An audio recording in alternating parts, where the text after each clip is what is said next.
Welcome to another episode of the Crypto Marketing Show. I'm Ty Daniel Smith. And I'm Kylie Lowe. Today we are discussing tips to write a email subject line that drives open rates and converts. So we will walk through why email marketing is important, why the subject line is one of the most important pieces for driving results, and we'll discuss some research-proven tips to keep in mind when writing the next subject line for your next marketing email. So first, let's go into why email marketing is so important. So the biggest reason email marketing is so important is it's one of the highest ROI online marketing channels available. So Neil Patel, if you're not aware of him, he's kind of a huge marketing person. His team put together a graphic last year comparing the revenue generated from each dollar spent on different marketing channels. So according to that graphic, for every dollar spent on banner ads, companies generated $2 in revenue. For every dollar spent on Google search ads, they generated $17 in revenue. For every dollar spent on SEO, they generated $22.24 in revenue. And on email marketing, for every dollar spent on email marketing, they generated $40 in revenue. So almost twice as much as SEO. Yeah, and SEO already is a really effective way of spending your budget. Right. Yeah. So, I mean, the reasons for that are one, that it's very inexpensive to send emails. An email hosting provider can cost as little as like $10 a month. Yeah. And also, I mean, everyone checks their email. Everyone has an email address. According to a study from Fluent, which is a New York-based marketing data company, 89% of Americans check their inbox at least once a day. So if you're sending an email, it's going to be seen. It might not be opened if you don't have a great subject line, but it will be seen. So let's discuss let's discuss why it's important to focus on your email subject line. The biggest reason is pretty obvious. It's the first thing people see. When you open your email, the first thing you'll see is the subject line. So if it's not something that compels people to open it, then you're kind of wasting your time. Right. And experts say putting no subject line is a huge mistake, and most likely your email won't be open. So it's really important to put a subject line and a good subject line. Yeah, exactly. I wouldn't even consider sending no. I guess if it was to someone that I personally know and they're expecting it. But other than that, for a marketing email, I definitely wouldn't do that.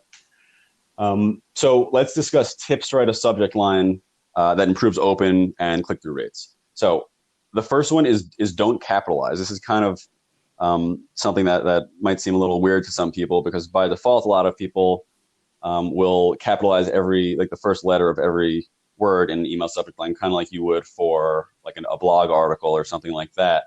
But studies show that actually is not the way to go.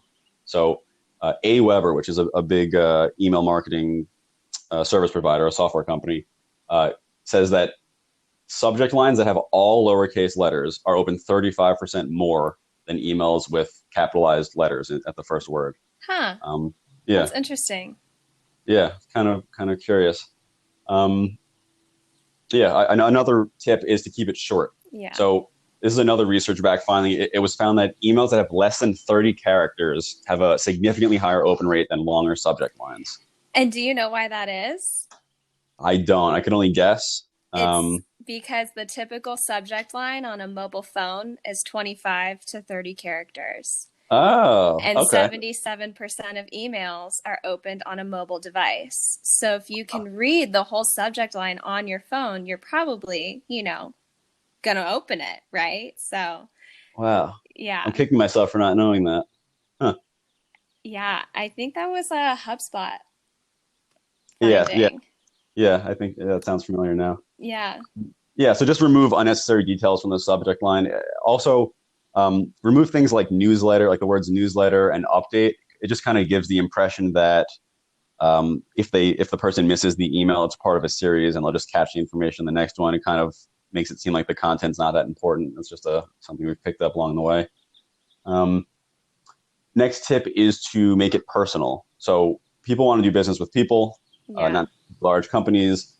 So if you give them the impression that an email is being sent to a mass list and it's not necessarily geared to them, they're going to be way less interested in the contents than if it seems like it's specific to them. Yeah. It seems spammy. So, Yeah, it seems not necessarily spam because sometimes the information is important. It just, I don't know. I got a lot of stuff to do in a day. If an email isn't specific to me, then it's probably not that important. It's kind of my thinking. I'm sure people think. Right. So some ways to do that: send from a person, not an inbox. So like for example, for us, our team inbox is info@coinbound.io. I wouldn't send marketing emails from that because it seems like it's not coming from a person. So I would send the marketing email from Ty@coinbound.io, and that's what we do. Because a lot of the stuff that we send, it is personal, and it should be personal. Um, Also, if you're using an email service provider, you can use personalization tokens. If you don't know what that means, it's a personalization token is like a little line of text that you can add when writing an email through something like, I don't know, HubSpot or MailChimp, and it's going to take information from the recipient and dynamically populate that in the email. So rather than just writing like hello in the beginning of your email, you can write Yeah. hello, open bracket, first name, close bracket, and then it's going to say hello, John, or whatever the recipient name is. Yeah. That goes a long way in making it seem genuine and specific to that person. Next one, kind of along the same lines, is to tailor the message to them, not to you. So in general, I believe, and I think more marketing agencies are starting to see that marketing in general is more about providing value and not just taking it. And your subject line should reflect the same kind of ethos. So Very true. yeah. So rather than write subject lines like, check out our new features or whatever, write something like, grow your Twitter following in 30 days. It should give a little bit of information about what the value is that the recipient is going to receive from it. Not necessarily something that you're promoting because people don't want to be, advertised to in general. Yeah, true.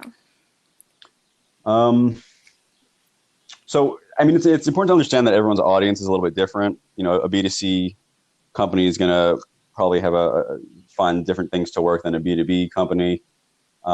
If you're not sure what's going to work best for your audience, you should just A/B test it. Most email hosting providers nowadays have that feature. If not, you'll buy like the premium version, and it's not that much more expensive. And the way that will work is you'll write two versions of the email. 25% of your list will get one version. 25% will get the second version. And then it's going to calculate which has a higher open rate. And then it's going to send the remaining 50% the higher performing subject line. So you do that a couple times and you can kind of pick up on some patterns of what's working for your company. And then it'll save you some time, and then you can continue to do that and keep optimizing. Some options that do that just off the top of my head, HubSpot, MailChimp, Constant Contact. I'm sure most nowadays are capable of that, but those are just some that I know do have that capability. I think that is going to wrap it up. If you have any questions about how to optimize your email subject line, just shoot us an email, info@coinbound.io. We'll lend a second pair of eyes. And if you found this episode valuable, please remember to rate and review us on Apple. It goes a long way in helping us produce more content and continue talking about interesting stuff like this. That is all for today, guys. Thank you for joining us. We'll catch you next time.